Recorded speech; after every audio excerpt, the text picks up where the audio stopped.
à faire tournoyer. Leurs rires remplirent la pièce, effaçant les disputes précédentes. « Au bain quand même, c'est une bonne nouvelle », s'exclama Bruno, fou de joie.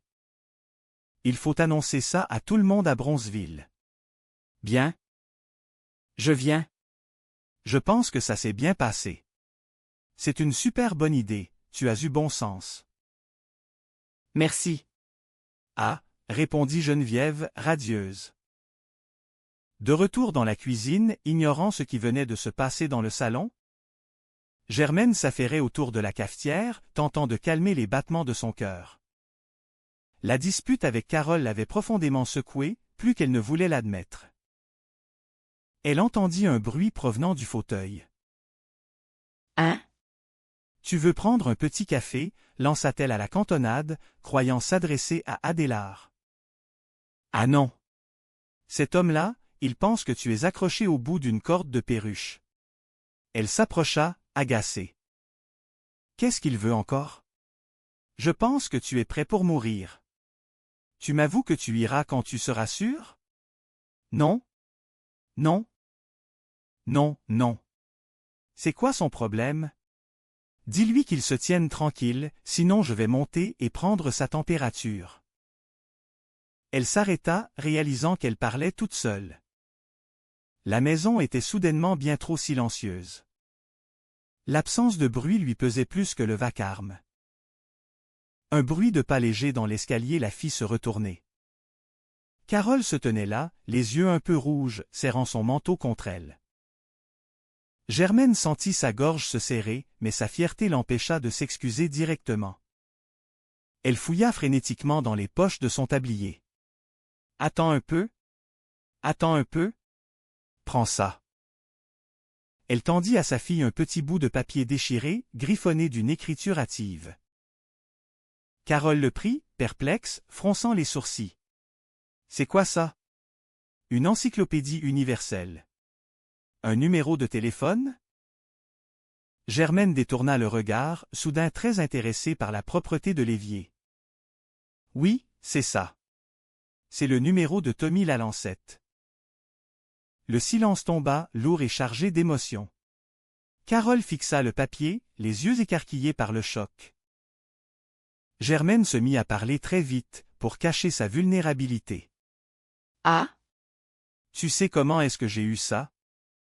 Les cancers? J'étais à mon cours de yoga. Je lévitais à côté de Margot. Tu sais. Elle me parlait justement de Tommy Lalancette. Ben, sa femme. Elle l'a trompé il y a 2 ans. Elle l'a sacré là avec 2 petits-enfants. » Elle prit une respiration tremblante, adoucissant son ton. Ce n'est pas facile de se retrouver tout seul pour élever des jeunes enfants. J'en sais quelque chose. Par contre, je me suis dit, peut-être qu'un petit coup de téléphone, ça lui ferait du bien. Tu sais, des fois, on reçoit un coup de téléphone. Allô? Ah? Mon deuxième fait du bien. Carole leva les yeux vers sa mère. Toute la colère s'était évaporée, remplacée par une profonde compréhension de cette femme complexe, maladroite, mais remplie d'un amour infini. « Maman » murmura Carole, la voix brisée par l'émotion. « Oui » répondit Germaine, n'osant toujours pas la regarder en face. « Merci. » Germaine haussa les épaules, retrouvant un peu de son assurance habituelle. « Ça fait plaisir. » « Non, non, mais sérieux, là, je ne niaise pas. »« Merci. » insista Carole en s'approchant pour poser une main douce sur le bras de sa mère. Germaine soupira, finalement vaincue par l'affection. « je le sais que tu es sérieuse. Où tu m'appelles, là? C'est ça qu'on fait. Nous autres, les mères. C'est ça qu'on fait. J'imagine que c'est comme ça que ça finit. » Elle regarda sa fille, un sourire tendre et résigné aux lèvres. « Ben, dans le fond, je ne suis pas une ménagère ni une femme d'affaires. Je suis une maman. Puis, ça, là, c'est ça qu'on fait. Les mamans, là, c'est ça qu'on fait. » L'atmosphère dans la cuisine était redevenue chaude et réconfortante. Le lien entre les deux femmes venait de se ressouder, plus fort que les disputes et les malentendus. Alors que Carole se dirigeait vers la porte, le papier précieux serré dans sa main. Germaine ne put s'empêcher d'ajouter une dernière remarque, fidèle à elle-même. N'empêche que Tommy la lancette, c'est quand même un trou du cul. Carole s'arrêta, un sourire éclatant illuminant son visage. Elle secoua la tête, décidant de ne pas relever la provocation.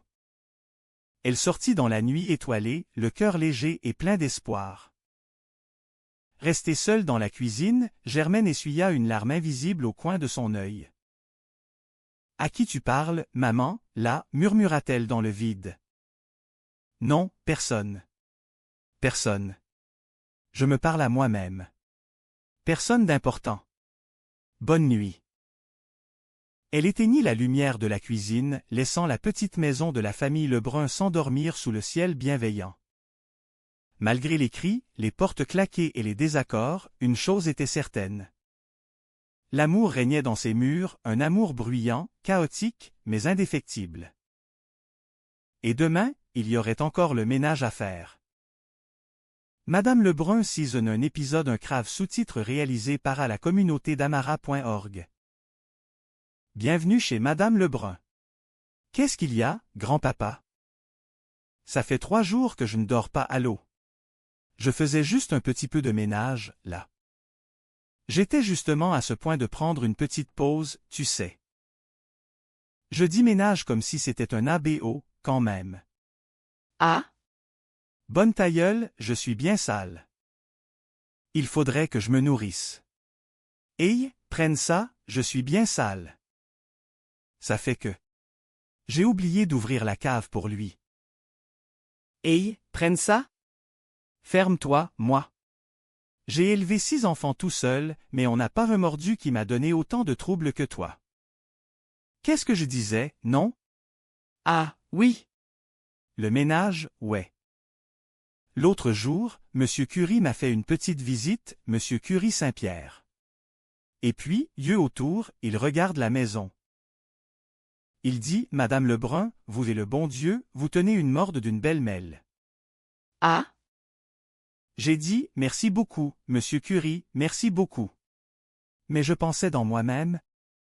Je devrais voir le bordel quand c'est le bon Dieu qui s'en occupe tout seul. Tu vois, c'est pas compliqué, j'ai passé ma vie à faire du ménage. Alors, à l'âge de 18 ans, je me suis marié avec Roger Lebrun. C'est mon fils à lui, ça. Cette affaire-là, là. Je me suis marié à cause d'une maladie qui s'appelle la grossesse. Le lendemain, bin. T'as su le ménage. Allô, maman? Allô, ma belle? Grand-papa a l'air tout calme. Bin oui, hein? Je sais pas pourquoi. Et? Grosse date à ce soir, toi. C'est pas une date, maman. C'est juste un petit verre tranquille. Un petit verre tranquille. Ça, c'est tous les hommes qui disent ça. Les autres, ils pensent que la vodka, c'est un lubrifiant pour faire tomber les petites culottes plus vite. Ah? Ah? Ah? Tu peux bien rire, mais tu sens me le dire, toi. Une seconde, t'es en train de siroter un pina colada, puis l'autre seconde d'après. T'as les 2 pieds jetés dans les étriers, puis y a le docteur qui crie, poussez pas vers vous, le 10. J'ai compris, maman. T'es bien mieux? Oh boy, tout ça pour ça. Bon, j'y vais, maman. Veux-tu un petit café avant de partir, jeune? Non, non, non, je suis déjà en retard. T'as déjà peur que ça, il va arriver en retard, lui, avec. Puis après ça, il va venir trop vite.